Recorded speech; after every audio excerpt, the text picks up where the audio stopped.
alaikum. Welcome back to New Concept English Book 1. Today is Wednesday, November 13th, 2019. Now let's dive right into our lesson for today. Our lesson today is lesson 129. And the topic of today's lesson is 70 miles an hour. As usual, we'll start with the new words and expressions. So please read after me, okay? Number 1, wave. Wave. Number 2, track. Track. Number 3, mile. Mile. Number 4, overtake. Overtake. Number 5, speed limit. Speed limit. Number 6, dream. Dream. Number 7, sign. Sign.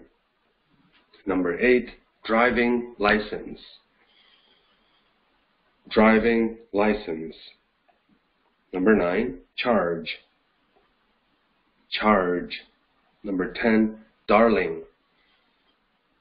Darling. Number 11, advise. Advise. Or as in brackets, advice. Advice. Hoş arkadaşlar yukarıda 129 dersimizninki yeni sözlerinki okuluş ahvalını gördünüz. Hem de ma'nalari bilan tanışıp çıksak qarang. Number 1, wave. Wave degan qo'l bilan ishlash degan gap. Okay? Qo'l bilan ishlash. Number 2, track. Track degan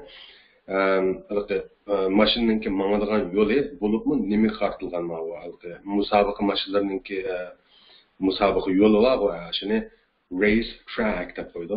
Track degan shu mashina menish yo'li desak, race degan musobaqa degan gap bo'libmi, race track deganda ko'proq ishlatildi bu so'z. Ya'ni mashina musobaqasidagi mashinalarning mangadigan yo'li. Okay? Number 3, mile. Mile degan ingliz milli degan gap. Bu bir uzunluq birligi, xuddi kilometrga o'xshaydigan, lekin farqlandi albatta. Ama do'stlarga yozib qo'ydim, qarang. 1 mile qancha kilometrga teng desangiz, 1 deymiz mana 6.0934 kilometr. Yoki taxminan 1.61 kilometr deb tushunsangiz xato emas, okay? 1 mile demakchi 1 kilometrdan uzun bo'ladi. Naq o'zi qanchalik chiqadi desangiz 1 mile mana hozir shu ekranda ko'rayotganingizdek 1.61 kilometr deb tushunsangiz bo'ladi, okay? Andan keyin MPH deydigan bir so'z qisqartirilgan so'z birikmasi bor. Albatta üst so'zninki birlar qisqartirilmasi bu bosh harflarninki yozilishi, bosh harflarninki qisqartirilmasi. Ma'nosi miles per hour degan gap. Shuni ma'no biladi. Bu ma'nosi soatiga soatlik tezligi degan gap. Soatiga mancha mile mangdi degandek-chi. Okay? Angliya bilan Amerikada shu nimani ishlatadi? Mile-ni ishlatadi uzunlikda. Albatta dunyoning boshqa yerlarida kilometrni ishlatgandek. Okay?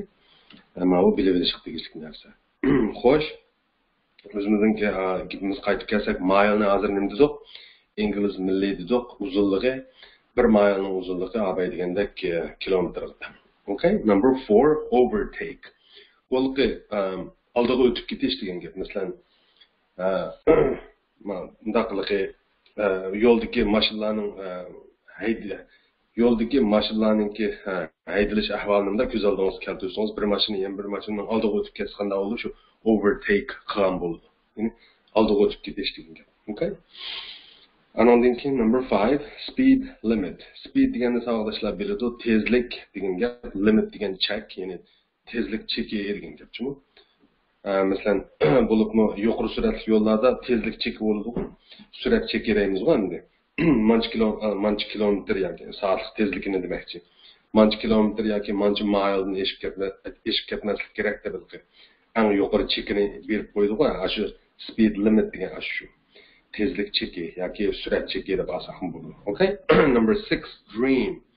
Dream degan bu tush ko'rish degan albatta fe'l bo'lib kelganda tush ko'rish degan ma'nosi bor. Malqa rasmiy tush ko'rish, uxlab tush ko'rish. Andan keyin xayolga ketib qolish degan ma'nosi bor. Bunda bir xayolga ketib qolish yoki bir narsani xayol qilib qolish. Yana deymiz. Esida yo'qlar diqqatni boshqa yerga burilib ketish degandek-ku. Bizning Uyg'ur tilida bor u. Xayol surmat deb. Demakchi, unda esimizda yo'q bir xayolga ketib qolsak qanday bo'ldi? Shu dream qilgan bo'lamiz masalan. Maqolada nimani darsningki nimasida dialogda texmo jonliq ko'rsiz buningki ishlatilsin. Okay? Qisqasi bir ma'nosi tush ko'rish, shu uxlab tush ko'rishdagi tush ko'rish qartilgan, yana bir ma'nosi uxlamay tush ko'rish, ya'ni xiyoliy bir yerga ketib qolish. Okay? Number 7, sign. Sign degan belgi degan gap, masalan, har xil yo'l belgilari bor, yo'l belgilarini sign deydi. Okay? Masalan, speed limit sign deb qo'ydi. U degani shu surat chek belgisi degandek-ku. Masalan, 50 ga 60 deb yozib qo'yildi. Okay? All right, number 8, driving driving license. Driving license degan pravo degan gap albatta. Biz ma'nosi shu qarsangiz driving degan mashina haydaydigan degan gap sifat bo'lib keladi bu yerda. License degan nima? Kinishka demakchi, mashina haydash kinishkasi degan amaliyot shu pravo qartilgan sho'pirlik pravosi. Okay? Yoki sho'pirlik kinishkasi.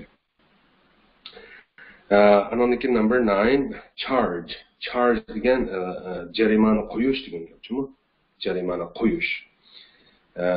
Albatta pul elish degan ma'nosi bor. Bugungi darsimizda jarimani qo'yish degan ma'nosini o'rganamiz. Number 10, darling. Darling degan so'yimlikim degan gap.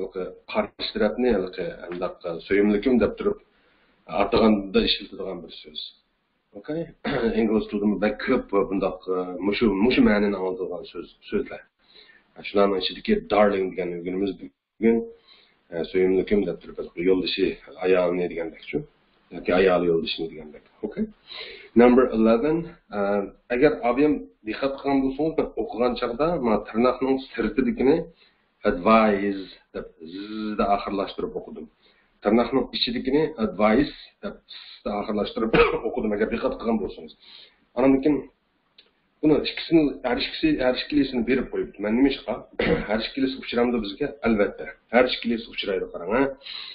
Advise degan maqsad tirnoqning sirtidagisi maslahat berish yoki taklif berish degan gapmi? Ma'laqi pel, okay? Pel bo'lib kelganda advise deymiz. Ism bo'lib kelganda-chi, ism shakli bo'lib kelganda advice. O taklif fikr bo'ladi. Taklif yoki. Okay? Yoki maslahat degan ma'nosi albatta.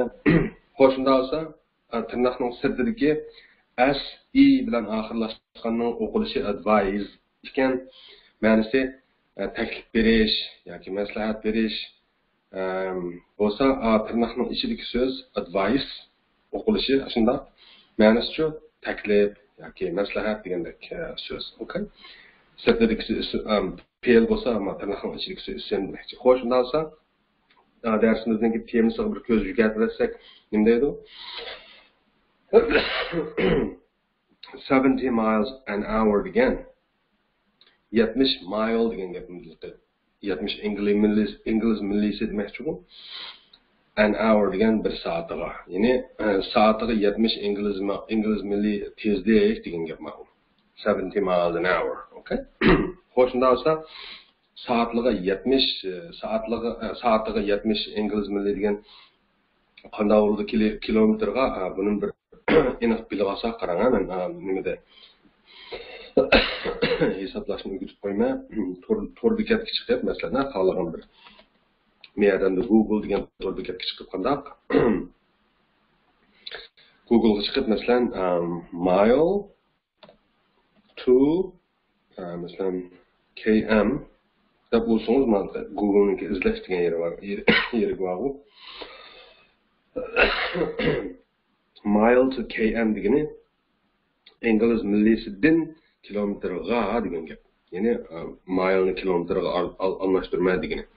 Okay, Google izlasangiz, buni formulani chiqarib beradi. Demakchi, mana mile ning o'rniga solsangiz, masalan, 70.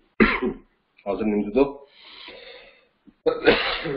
70 miles an hour deganni soatiga 70 ingliz milliy tezlikda deb olgandik darsning temasini. Nasıl 70 ingliz milliy qancha kilometrga tenkan qarang. Mana yerda ko'rdingiz 112.654 ya'ni 112 butun 1654 kilometr yoki 113 kilometr deydi. Okay, 113 kilometr acayip yuqori suratku kilometr soni juma. Mile degan 70 bo'ladi. 70 bo'ladi ekan shunaqmi? Okay, buni bilib oldik. Demakchi darsimizning temasi nima bo'ldi? Soatiga 70 ingliz millisi bo'ldi. Okay? Endi dialog bugünümüz elbette diyalog ögünüşten burun neymiş qıladık? Elbette sualını körücüdüğün boğandık. Bizden bir sual soraydık o her derste. Biz diyalog ögünüp bulup şundak bir sualı cevap verişimiz gerek yok. Kerek bu qarana. What does Anne advise her husband to do next time? What does Anne advise her husband? Anne degan bir ayolning ismi. Advise degan maslahat berish degan gap. Her husband degan o'zining yo'ldoshiga degan gap. What does Anne advise her husband to do? Anne o'zining yo'ldoshiga nima qilish kerakligi yoki nima qilishni maslahat berdi degan gapkanda next time degan kilaqatim degan gapku. Bu gapni yig'ib yo'gap oldiganini ravonlashtirib desak nima bo'ladi? Yo'ldoshiga kilaqatim nima qilish haqida yoki nima qilishga maslahat berdi yoki taklif berdi degan gap bu. Okay? What does Anne advise her husband to do next time? Bu yerda ikki dona majmunda ikki dona fe'l bor. Birisi advise, yana birisi do. Advise degan maslahat berish yoki taklif berish, do degan qilish. Shunda bo'lsa nima qilishga maslahat berdi yoki taklif berdi degan gap bu. Okay? Next time kilaqadimi? Xo'sh, shunda bo'lsa, Anne degan ayol yo'ldoshiga nima qilish to'g'riliq taklif berdi. Undan so'ng shu gapni esimizda ching tutganda bir dialogni o'rganib boqaylik. Qarang. Lesson 129. 129 dars. 70 miles an hour. Okay? Ya'ni soatiga 70 mile deydi. Xo'sh, Anne bunda boshlab qarang. Men aytib o'qiysiz u boshda. Rasmga bir qarab o'ting deb tushunish osonroq bo'ldi. Birinchi rasmga qarab o'tib o'qisak, Anne'ningki degan gapini qarang. Look, Gary. Look, Gary. That policeman is waving to you. That policeman is waving to you. He wants you to stop. He wants you to stop. Okay? Birinchi rasmga munosabatli qismi tugadi. Endi ikkinchi rasmga munosabatli qismiga keldik. Endi policeman bunda deydi qarang. Where do you think you are? Where do you think you are?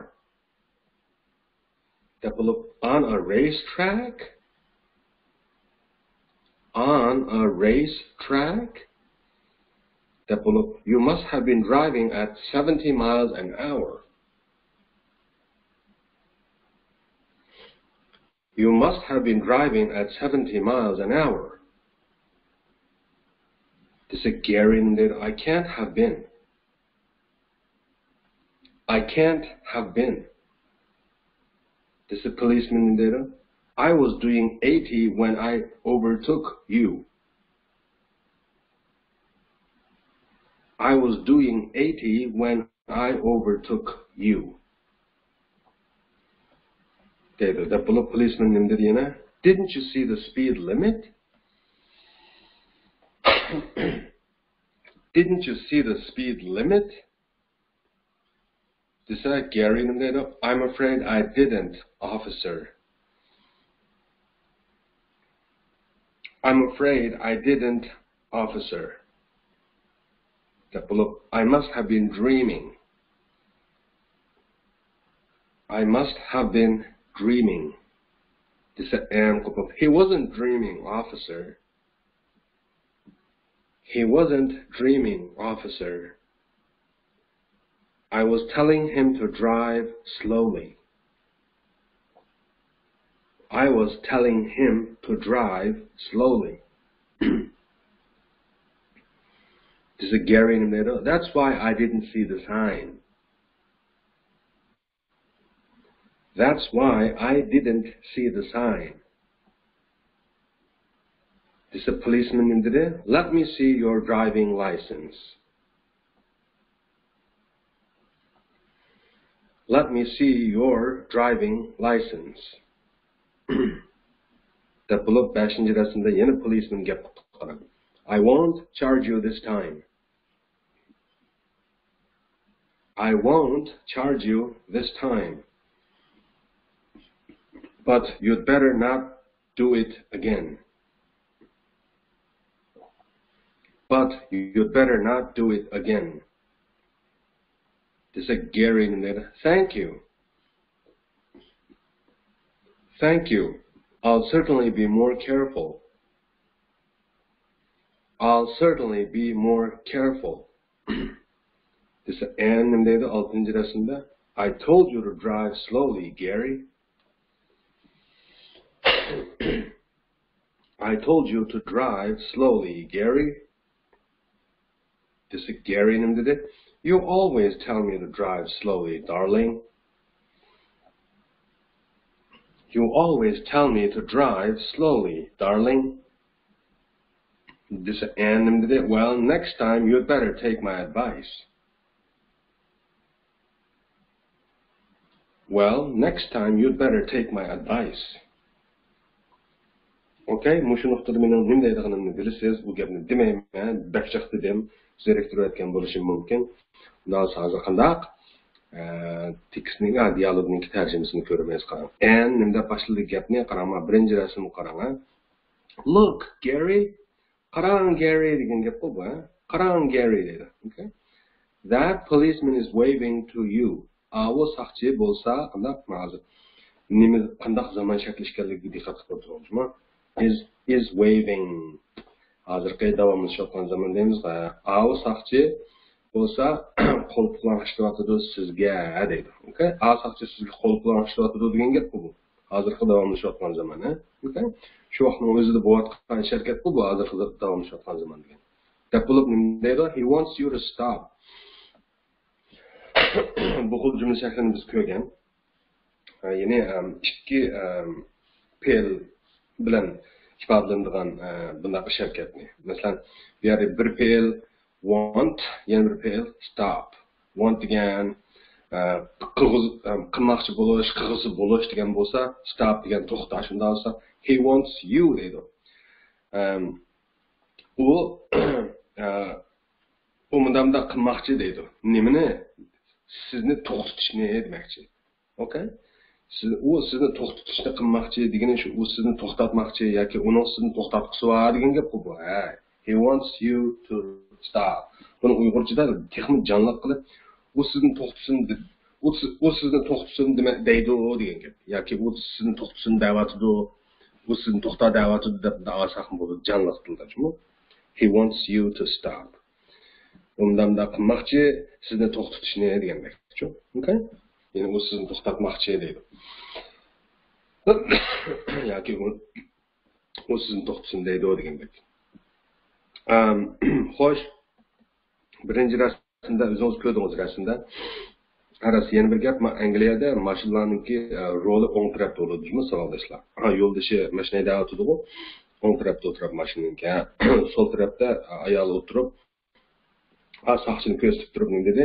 Look, Gary, qarang Gary, saqchi sizga qo'l bilan ishlatdi deb bo'lib, he wants you to stop, u sizni to'xtatsin deydi dedi. Shundami?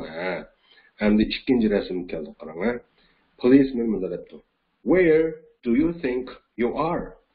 Where do you think degan where degan qayerda, nada degan gap bilasiz. Do you think degan siz o'ylaysiz, you are o'zingiz ne degan gap qo'y. Demakchi, siz o'zingiz nada deb o'ylab qoldingiz degan gap ku. Where do you think you are? Amaliyotda buni siz nada deb so'ramoqchi bo'lsa, where are you deb so'raydi-ku. Where are you degan rasmiy savol shakli. Where do you think you are degan amaliyot bu savol shakli, lekin savol shakli do you think degan ma qismida savol shakli bo'lib ifodalanib, you are degan qanday savol emas, bayon jumla shaklida ifodalanyapti. Gapni tushundingizmi? Demakchi bu bir ikki dona ikki o'y fikr ifodalangan bir savol jumla deb tushunsangiz, bir o'y fikr sizningki o'ylig'ingiz, yana birisi sizning nadiligingiz. Demakchi o'ylig'ingiz bir o'y fikr bo'lsa, sizning qayerda ekanligingiz yana bir o'y fikr bo'lsa, demakchi siz o'zingizni nada deb o'ylab qoldingiz degan ma jumlani bunday qiyos qilsangiz, yaqinda ko'z oldingizga keltirsangiz, amaliyotda ikki o'y fikrning faqat birisi savol shaklida ifodalanishi kerak. Qaysi qismi savol shaklida ifodalanyapti? Do you think degan ma'lum qismi savol shaklida ifodalanyapti. Oxiridagi you are degan qismi xuddi bayon jumlada ifodalanyapti. Ma'ni ko'rdingizmi? Okay. Where do you think you are? Hargiz bu gapni where do you think are you deb har ikkili o'y fikrni savol shaklida ifodalamaymiz demoqchiman. Okay. Nasa o'zingizni nima deb o'ylab qoldingiz deb so'radi deylik soqchini. Deb bo'lib bunda deydi. On a racetrack mashina musobaqa qilish yo'lidami deydi. Ya'ni musobaqa yo'lidami? Mashina musobaqa qiladigan mashina yo'lidami demoqchi u racetrackni obyektda bergandim bu. Okay?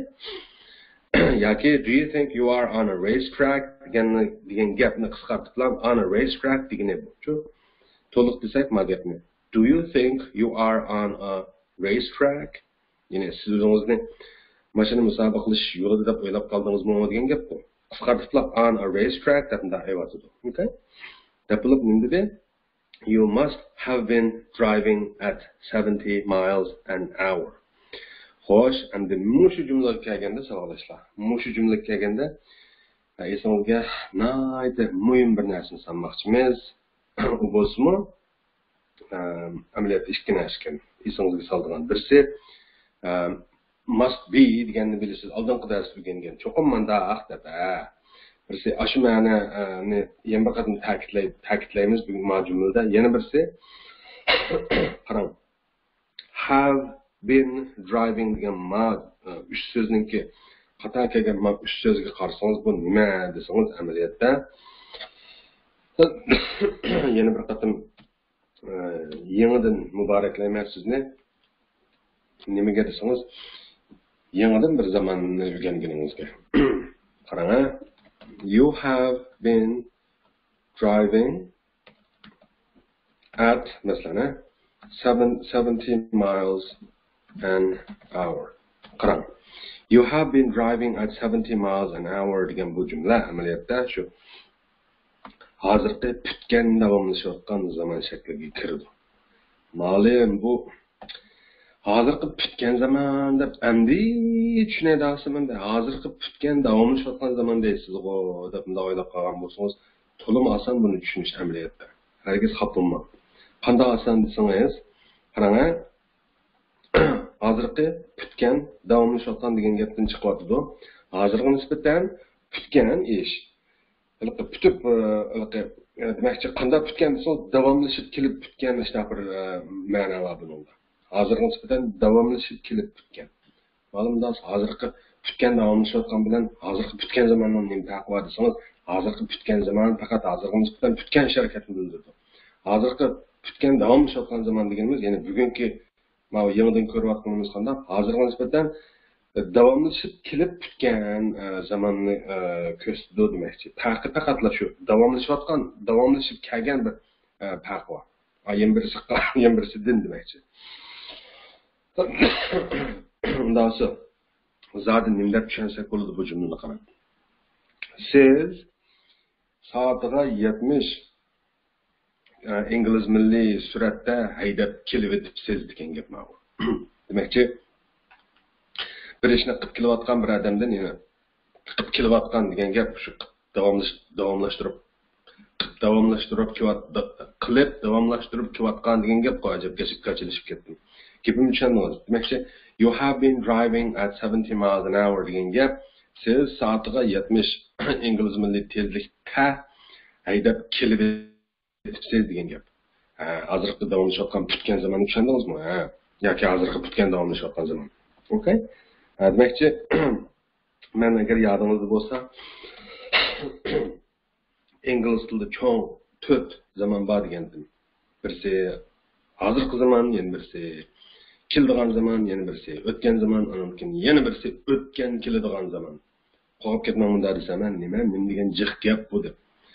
Yana bir qatim takrorlay, hozirgi zaman, keladigan zaman, o'tgan keladigan zaman.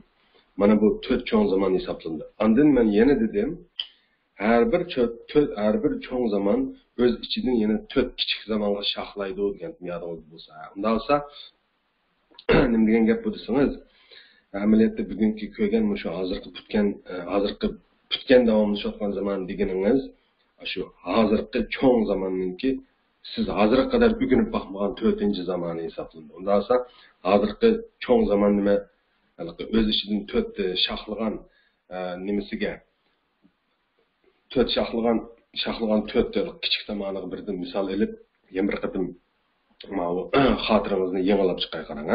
Qarang. You drive at 70 miles an hour every day. Desek nima bo'ladi? Siz o'ylab ko'ring. You drive at 70 miles an hour every day desek. Siz har kuni soatiga 70 ingliz millida haydaysiz degan gap mashinani. Bu qanday zaman? Hozirgi oddiy zaman. Cho'qim yodingizga keldi. Unda olsa hozirgi davomlashayotgan zamonga yana bir jumla tuzab beray qarang. You are driving at 70 miles an hour. Desak nima bo'ladi? Siz soatiga 70 ingliz milli suratda mashina haydayapsiz yoki haydayapsiz degan gap ma'lum. Shu topda ashta qilyapsiz degan gap ma'lum. Ya'ni hozirgi davomlashayotgan zaman degan shu. Ma are driving ning tagiga sizib qo'yayapti. Farq chiqarsan bo'lsin uchun. Üstadagi jumlaningki drive degan so'zning tagiga sizib qo'yay. Shuning bilan buni uch jumlani aniq farqlantirib oldingiz deyman. Ya'ni birinchisi hozirgi oddiy zaman, ikkinchisi hozirgi davomlashayotgan zaman, uchinchisi hozirgi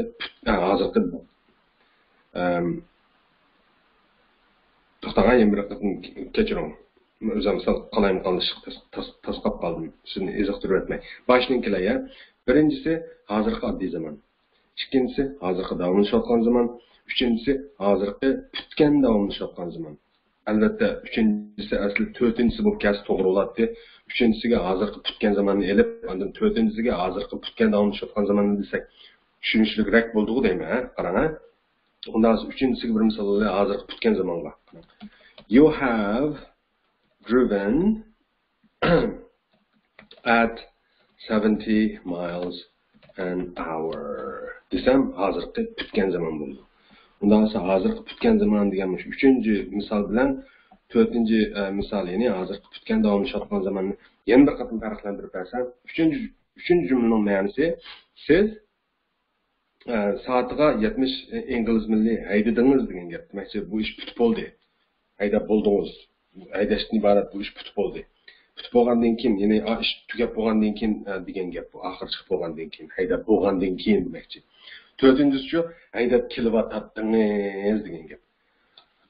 Farqi uchinchi jumla, ya'ni hozirgi putgan zaman bilan to'rtinchi jumla, ya'ni hozirgi putgan davomlashayotgan zamonning farqi nima ekan? Uchinchisi hozirgi nisbatan put bo'lgan, ya'ni haydab bo'ldingiz degan gap yoki haydadingiz hozirgi nisbatan bu haydashni iborat bo'lish putdi. Oxiri chiqdi desak, to'rtinchi zaman haydab keldingiz hozirga qadar degan ma'nosi bor. Okay? Xo'sh, agar shu 4 zamanni, ya'ni hozirgi zamandagi shu 4 kichik zamanni tushunib olgan bo'lsangiz, qolgan 3 zamanning, qolgan 3 cho'ng zamanning o'z ichidan shohlagan 4 kichik zamanni tushunib bo'ldingiz degan gap. Demak, ingliz tilidagi 16 zamanning hammasini tushunib bo'ldingiz degan gap.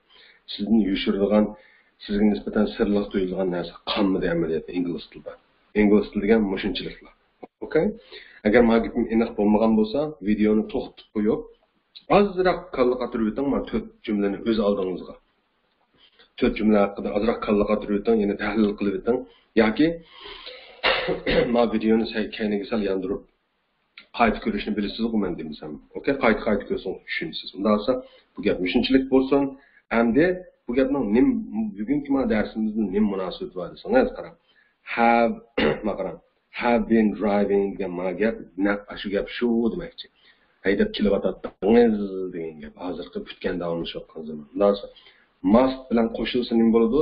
Cho'qim bunda kelyotdingiz demakchi. Unda bo'lsa masaqchi bu Gary'ni nim dedi demakchi. You must have been driving at 70 miles an hour. Siz cho'qim soatiga 70 ingliz milliy suratda haydab kelyotdingiz deydi. Cho'qim ashta qildingiz, kelyotdingiz demakchi. Okay?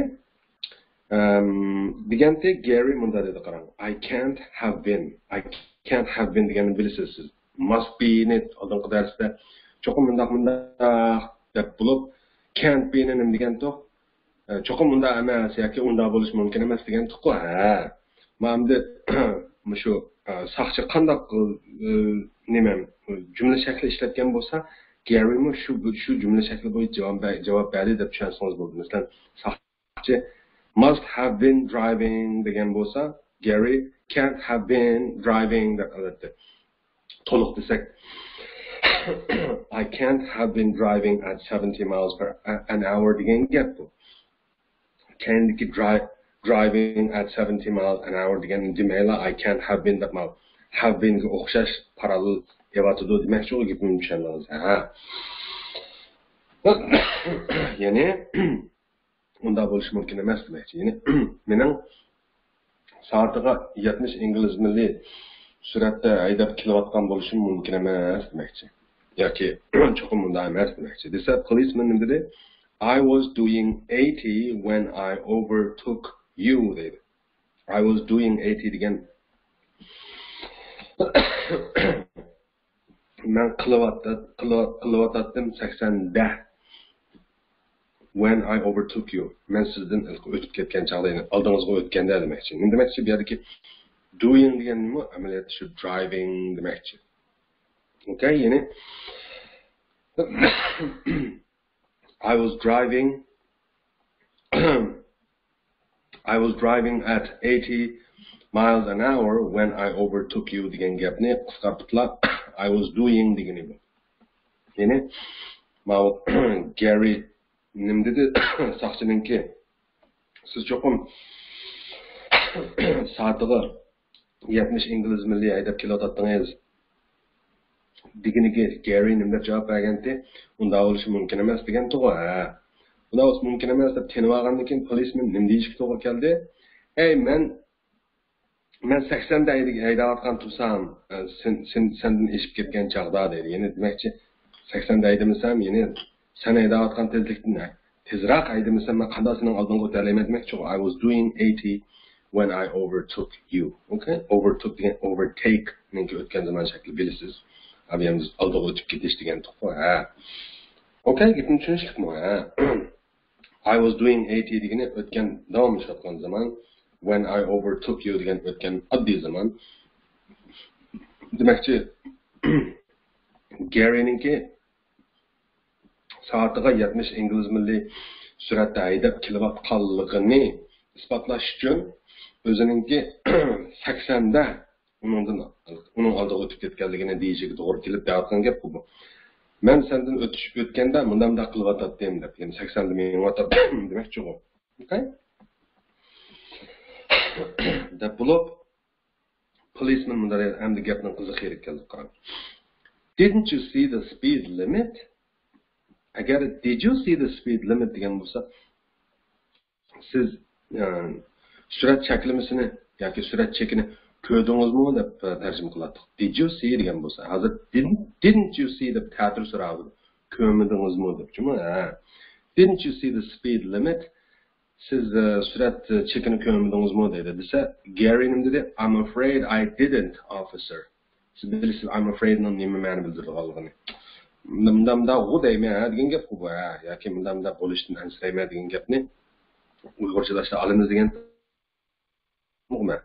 I didn't degan shu ko'mabdiman degan gap. Dasa ko'mabdiman deyman, ko'mdim deyman demoqchiman Gary yani. Officer degan shu officer degandek shu police officer ni hamda aslida ataymiz qo'masdan. Yes officer, no officer, please officer deb officer degan hamda bir hurmat bilan atag'inimiz bu. Masalan, apandi degandek bir gap amaliyotda officer deganimiz bu.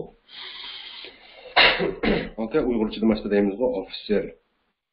Kechiring officer, kechiring mudamda degandek. Uzun gapdan qisqasi I'm afraid I didn't officer degan nima gap?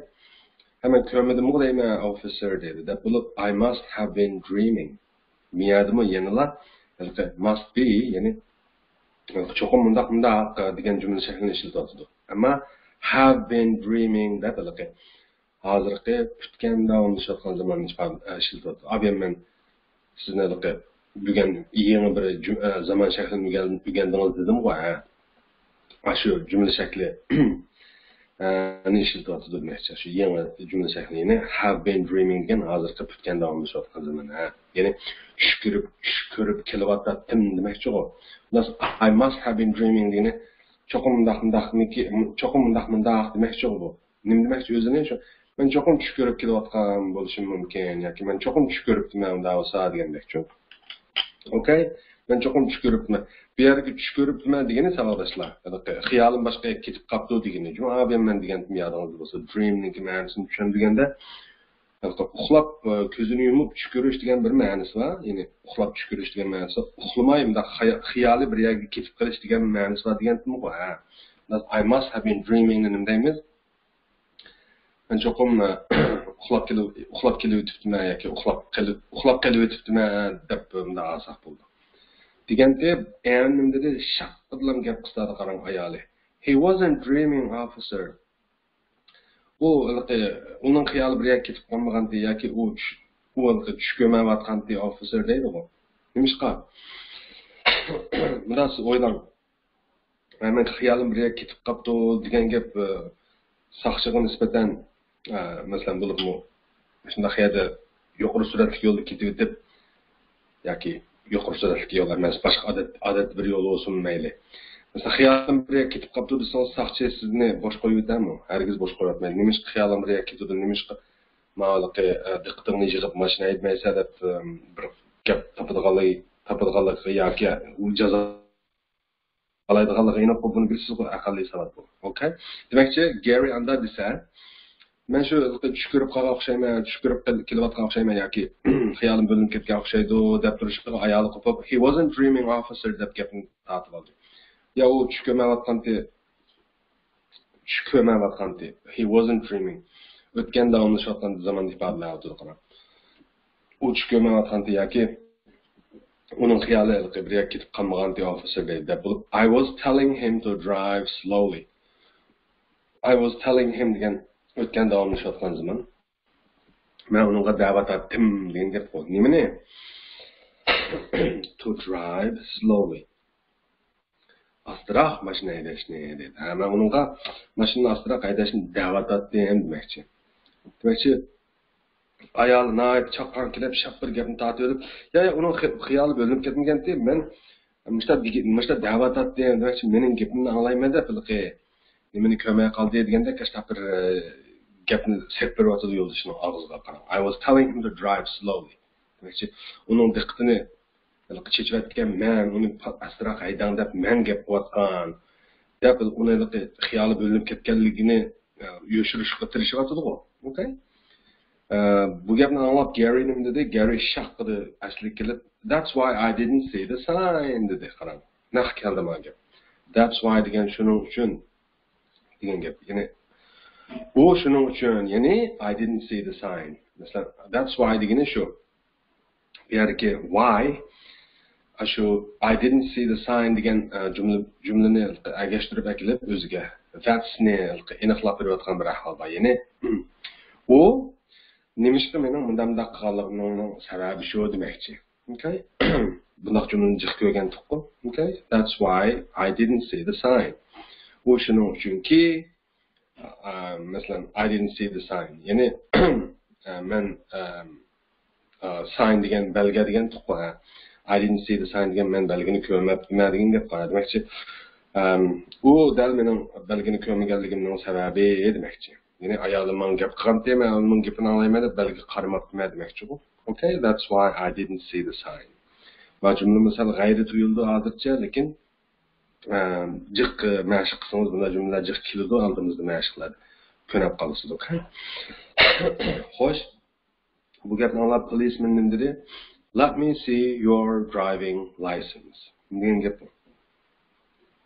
Ko'kting ma yoki men ko'rib boqay sizniki pravongizni degan gap bu. Okay? Let me see your driving license. Pravongizni men ko'rib boqay dedi. Ba'di deyli, deb bergandan keyin 5-chi rasmda qarasangiz policeman bunda dedi. I won't charge you this time. Won't degan nima ma'no? Won't degan will not ning qisqartirilmasi. Agar o'rganmagan bo'lsak, bugun o'rganib bo'lsangiz, albatta qarang. Won't degan nimaga tang? Will not ning qisqartirilmasi tang. Ya'ni kelgusida bo'ldigan ishni qilmayman demakchi u. I will go degan bo'lsak, men bormayman degan gap. I will not go degan men bormayman degan gap bu. Shu won't degan shu will not ning qisqartirilmasi demakchi. Undan so'ng I won't charge you this time. Charge ning dedi qabiyam jarimani qo'yish dedi. Undan so'ng men bu qatim this time degan bu qatim va men bu qatim sizga jarimani qo'ymayman dedi. I will not charge you this time ning qisqartirib I won't charge you this time dedi. Mana pek diqqat qilaylik savdoshlar. Mana won't bilan want niki o'qilishida bak cho'ng farq bor. Siz agar diqqat qilsangiz, albatta diqqat qilmaysiz. Diqqat qilsangiz lekin bildigan narsa bu. Mana diqqat qilsangiz, anglasangiz, mana sol tarafdagisi will not ning qisqartirilmasi won't deb o'qildi qarang. Won't. O'ng tarafdagisi qilmoqchi bo'lish, qilg'isi bor degan gap qo'y yoki lozim degandek. U want. Qarang, o'xshamaydi. Want. Sol tarafdagisi won't. On tarafdagisi want. O'xshamaydi jumla, uni diqqat qilaylik. Okay? Thus I won't charge you this time degan nima deb olamiz? Bu qatimdan sizga jarimani qo'ymay deb bo'lib, but you'd better not do it again. Degan gap bu. But degan lekin you'd better degan savolashlar o'rgangan. You'd better degan amaliyotda you had better degan gap. You had better. Qarang. degan gap you'd better degan amaliyotda you had better degan gap to'g'ri. Eng yaxshisi bunda qiling degan gap bu. You had better ni qisqartirib bilan you'd better deb olamiz. Bu had better ning ma'nosi qanday? Eng yaxshisi bunda qilish kerak yoki eng yaxshisi bunda qilish degan ma'nosi bor. Had better ning buni have ning o'tgan zaman shakli degan ma'nosida munosabatsiz ma had better degan jumla shakli bu. Mayli demakchi buni ishlatsangiz hargizmi had better ni ishlatsangiz demakchi hargizmi o'tgan zaman shakli jumla have ningida bunday o'ylamang. Uning munosib zaman bilan munosabatsiz. Eng yaxshisi bunday qilish kerak degan ma'nosi bor xolos. Okay? Undan so'ng but you'd better not do it again deganni nima tushunsak bo'ladi. Lekin siz eng yaxshisi not do it again. Qayta uni qilsam deydi. Undan so'ng saqchining bu gapi nima bo'ldi? Bu qatim sizga jarimani qo'ymay, lekin eng yaxshisi buniki bunday qilmang. Yana bir qatim demoqchi u. Okay? This is Gary name today. Thank you. Rahmat dedi deb bo'lib. I'll certainly be more careful. Agar certainly ni olmasak, I'll be more careful degan. Men bo'laman kelgusida demakchi I will. I will be more careful degan nima? Men bo'laman more careful. Bakrak diqqat qiladigan degan gap bor. Nasa certainly qo'shsak, albatta degan qo'shilsa, albatta bak diqqat qiladigan bo'laman. Ya'ni albatta bakrak diqqat qilaman degan gap. Okay? Xo'sh, gap tugidi, saqchim ketdi. Endi and Gary bunday deydi qara. Rasmga qarasang saqchi bilanning oldida ketib qoldi, mototsiklni minib. Bular ikkisi qapda yolg'iz qolganda and Gary bunday deydi qara. I told you to drive slowly, Gary. I told you to drive slowly. Men degan edim sizga haydashni astroq, Gary. Ya'ni men sizga astroq haydashni degandim, Gary degan gap bu. Desa Gary nim dedi? You always tell me to drive slowly, darling. Siz davomliq deysiz menga astroq haydashni suyumlikim dedi. Ya'ni men abiyam sizga astroq haydang degandim demoqchi u am desa Gary qilib abiyam emas, siz davomliq deysiz u gapni demoqchi u menda. You always tell me to drive slowly, darling. Desa and dedi. Well degan am desam bo'ladigandek bir gap qo'ya bilasiz. Next time kilaqatim dedi. You'd better take my advice. Ang yaxshisi take my advice. Mening taklifimni qabul qiling dedi. Take my advice. Taklifimni qabul qiling. Nasa kilaqatim ang yaxshisi mening taklifimni qabul qiling. Ya'ni men desam deb pisand qilmaylar o'tkazib o'tmay, cho'qim men degan bo'yicha qiling demoqchi u. Okay? Abim shu men deganda qilgan bo'lsangiz bunda bo'lmaydi, saqchi to'smaydi demoqchi u bu yerda. Okay? I told you to drive slowly, Gary deganda you always tell me to drive slowly, darling. Well, next time you'd better take my advice, dedi. Okay? Nas bundan keyin meni medal deb qo'ydi deb medal muomala qilmay yengillik bilan cho'qim rasmiy astoydil muomala qiling demoqchi u. Okay? So what does Anne advise her husband to do? What does Anne advise her husband to do next time? Jawab.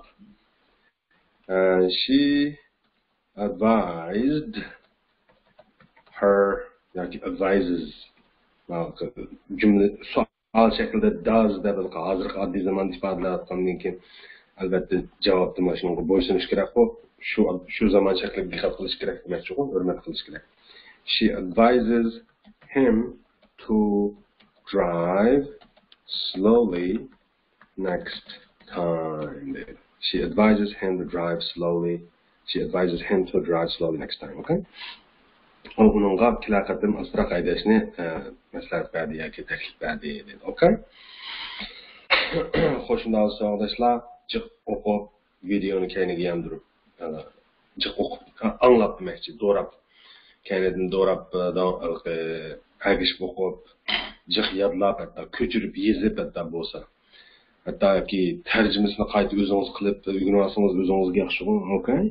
Xo'shundan so'ng deb biz qanda boshlar lesson 130 o'tib ketdi qara. He can't have been, he must have been dedi. Bilasiz ma'ni he can't have been degan uni undamda qilib kelgan bo'lishi mumkin emas yoki uni undamda bo'lganligi mumkin emas degan.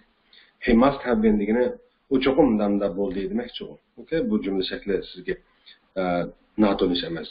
Okay, unda olsa amaliy misollarni ko'rib boqaylik. Birinchi rasm qarang. He can't have been ill. U cho'qim og'rib qolmadi deydi yoki uning og'rib qolgan bo'lishi mumkin emas deydi. He must have been tired. U cho'qim charchab ketibdi deydi. Hozirgi putgan zaman bilan ifodalayapti. Okay? Number 2, it can't have been my new hat. Uning mening yangi bo'kim bo'lishi mumkin emas deydi u. Mening yangi bo'kim bo'lganligi have been. Okay? Ekanligi yoki hozirgi oddiy zaman bilan ifodalayapti, hozirgi putgan zaman bilan ifodalayapti demoqchi. Zaman haqida azroqlik ma'zakida tarjima qilganda azroqlik jonliq tarjima qilsak bo'ladi-ku. Okay? Demakchi men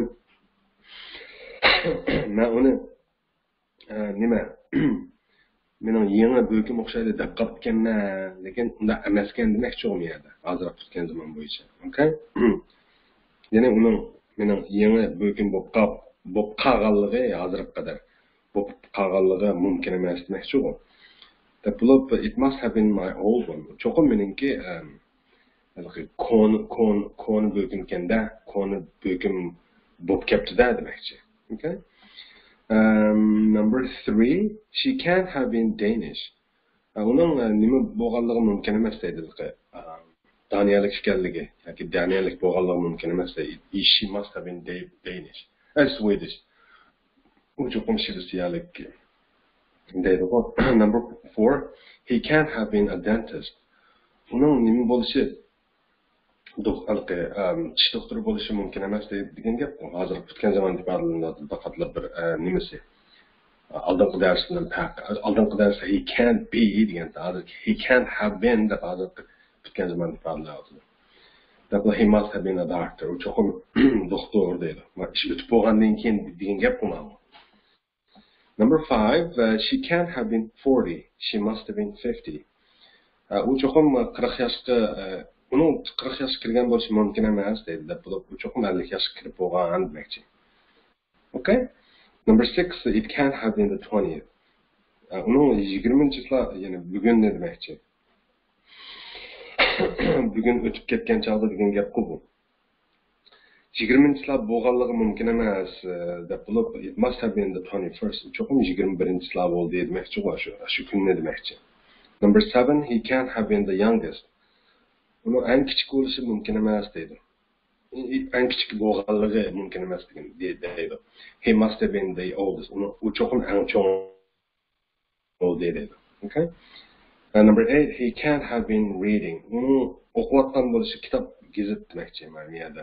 Reading degandan bir narsa o'qish deymiz, masalan kitob o'qish yoki gazet o'qish. Ya'ni uni o'qib kelgan bo'lishi, o'qiyotgan mana abiyamning yaqi demakchi. Hozir kutgan davomlashayotgan zaman u abiyamning yaqi o'qigan bo'lishi mumkin emas deydi. He must have been sleeping. Cho'qim uxlab keldi demakchi. Okay? Abiyamning yaqi uxlab keldi demakchi. Hozir kutgan davomlashayotgan zaman. Qisqasi buni qancha jiq mashq qilsangiz shuncha aniq bo'lgan zaman shakli bu-chu. Okay? Undan so'ng qolgan og'zaki mashqning amaliy qilishini o'zingizga topshirib biz qanday qilamiz hozir? Albatta written exerciseslar o'tib ketamiz. Ya'ni yozuvchi mashqlar qarab. A. Complete these sentences using had to or must have been. Had to degan bunda qilmas bo'lmaydi. Ya'ni qilmas bo'lmaydi. Have to ning o'tgan zaman shakli o had to degani qilmas bo'lmaydi deb olamiz. Must have been degan cho'qim bunda bo'ldi. degan gap bu. Bundan so'ng tuandagi jumlalarga demakchi ahvol qarab o'zingiz o'zgartiring demakchi u qarang. Qarang, asli berilgan jumla bundoq. He is very tired because he had to get up early this morning deydi. Asli berilgan jumla bu. He is very tired because he had to get up early this morning. Una charchab ketibdi deydi deb bo'lib, chunki he had to get up early this morning. Bu bugun aytgan o'rindan turmas bo'lmaydi degan gap bu had to degan. Qarang. Had to get up degan shu o'rindan turmas bo'lmaydi degan gap bu. Nasa ma yanto yozilgan qo'l yozma pochirkisida yozgan jumlalar nima deydi qarang. He didn't get up early this morning. He must have been tired. He didn't get up early this morning degan. Bugun degan saha o'rindan turmadi degan gap bu. He must have been tired. O cho'qim charchab ketibdi degan gap bu. He must have been tired. Demakchi charchab kashga degan o'rindan turamadi demakchi bu. Okay? Xo'sh, shundan so'ng kendiklarini ishlayolamiz, albatta ishlayolamiz qarang. He didn't come to work yesterday.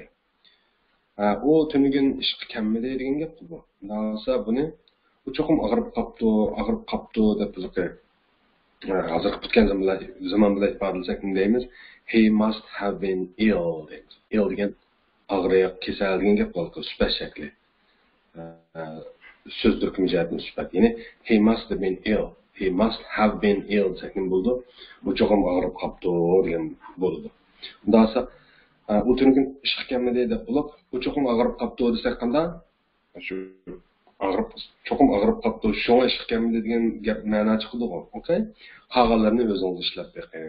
Cho'qim ishlamsangiz. Okay? Agar o'rtoqlashishni xohlasangiz qanday ishlab shu videoning tagidagi inkas yozgan yoki qo'yib qo'ysangiz, men inkas qaytarmayman. To'g'ri bo'ldi yo xato bo'ldi deb. Okay? Okay, number B, write new sentences. Yangi jumlalarni yozinglar dedi. Example qarang. I think she was Danish. Menimcha u Daniyalik ide degan gap qo'yma. O'tgan zamonning gapini qilyapti-ku. I think degan hozirgi oddiy zamon albatta. Men o'ylayman degan gap. She was Danish. Bu o'tganda shu burun shu Daniyalik demoqchi. Dab keynidan tırnak ichiga Swedish deb berib qo'yibdi qarang. Shvetsiyalik deb. Undan olsa buni qanday o'zgartirishga qarang. I don't think she was. Menimcha u bunday emas dedi. Ya'ni masalan birinchi odam I think she was Danish dedi deyli. Menimcha u Daniyalik edi dedi deyli. Ikkinchi odam qo'pib I don't think she was. Menimcha u bunday emas. Menimcha u bunday emas demoqchi. She was dedi qarang. She can't have been Danish. Uning Daniyalik bo'lishi mumkin emas degan gap qo'y. Ya'ni hozirga qadar Daniyalik bo'lganligi demoqchi u. She can't be demedi. She can't have been deyapti. She can't have been Danish. Uning Daniyalik bo'lganligi yoki bo'lib kelganligi mumkin emas deydi. Bo'lib she must have been Swedish. U cho'qim shvetsiyalik bo'lib keldi demoqchi. Hozirga nisbatan salohiyat demoqchi u. Qarama 20 dani misol. Buni cho'qim ishlatsa olasizlar. Cho'qim ishlamingiz qanday bilmaysiz. O'zingizning dilingizga aylanmaydi-ku. Men birisini ishlab bermay qaram. Number 1. I think they were Canadian. Menimcha ular Kanadalik edi degan gap bu. Tırnak içinde Australian deb beribdi qaram. Bundan men tuzayman qarang. I don't think they were. Menimcha ular unda emas deydi deb bo'lib yana Kanadalik emas demoqchi u. They can't have been Canadian. They must have been Australian. Ularning Kanadalik bo'lganligi yoki Kanadalik ekanligi mumkin emas. Hozirga nisbatan demoqchi u. Ular cho'qim Avstraliyalik deydi. Okay? Sal g'ayri tuyuldi jumlalarida deyilishdan so'ng hozir degandek masalan hozirga nisbatan degan gaplarni bunda qo'shsangiz bu jumlaga sal g'ayridek tuyuldi. Hech qisi yo'q. Asosliq biladigan asosini bilib olganingiz qanday o'tgan zamondagi sharkatni shu cho'qim ashunda yoki unda bo'lishi mumkin emas deb ifodalamoqchi bo'lsangiz, shu hozirgi o'tgan zamonda ifodalaydiganligini shuni mashq qilmoqchi sizga uzun gapning qisqasi. Okay?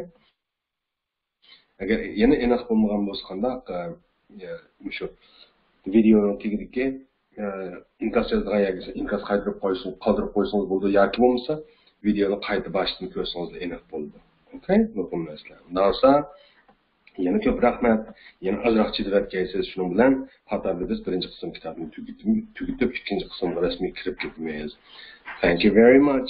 See you tomorrow.